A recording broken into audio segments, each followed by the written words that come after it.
with a relatively clean desk so I can focus on what I'm doing.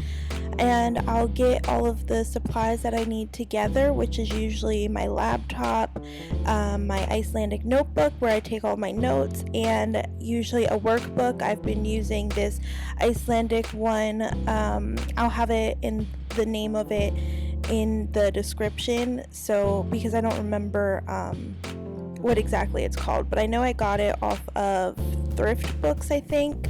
So if I can find it, I will put a link to it. I also like to have a Spotify playlist going. I usually use my Icelandic one. Sometimes I'll pull up a study one, anything to help me focus. I also have another Icelandic workbook on my computer, as you can see. That one is off of iBooks, so again, I'll have a link to that if I can find it. In this study session, I wanted to focus on practicing what I've already learned. So I usually flip to the back of my notebook, which is where I do all of the practice exercises. The book comes with a lot of different exercises, which I really like, so I'll use them and I'll just practice. I try to study Icelandic every day. It just depends on how I'm feeling. Some days I'll do hours and hours. Some days I'll only do like 10 minutes, but I try to do at least 10 minutes every day. And that's really helped me stay consistent and to not get discouraged, because it can be really difficult to learn all of the different cases and everything. So if I'm not feeling it, I don't really force myself.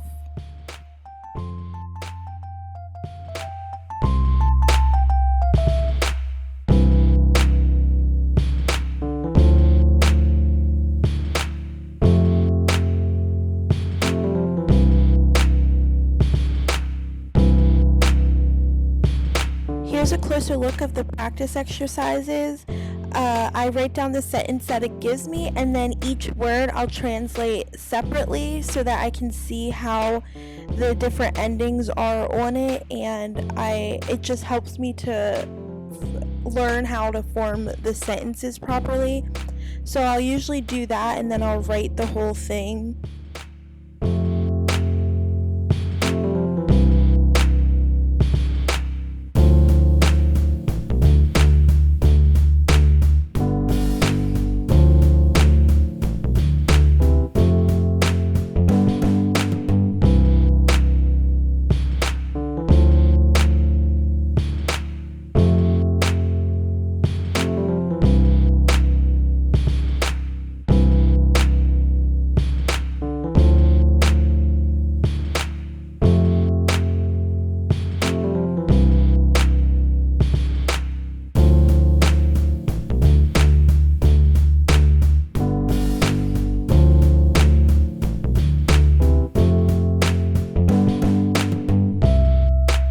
So once I'm done with the practice exercises, I'll usually pull out my iPad, and I use an app called Tiny Cards, which is one of the Duolingo apps, but any note card app will work, or you can just make your own note cards. But I have a lot of notes on my iPad, but I've been kind of switching over to just pen and paper, so I haven't been using that as much.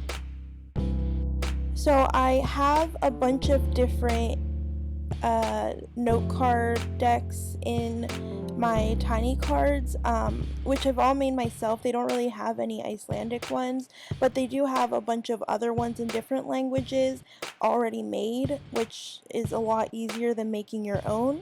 But I just made my own. So I'll go through and do all of that until I feel like I have it down, and I usually go back over the same decks multiple times, just to make sure I don't forget anything.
much all I do. Today was a very light day. I didn't feel like doing that much, so I just did the basics, and that is how it goes. Some days I'll do a lot more, some days a lot less, but I hope you guys enjoyed this, and I'll talk to you in my next video.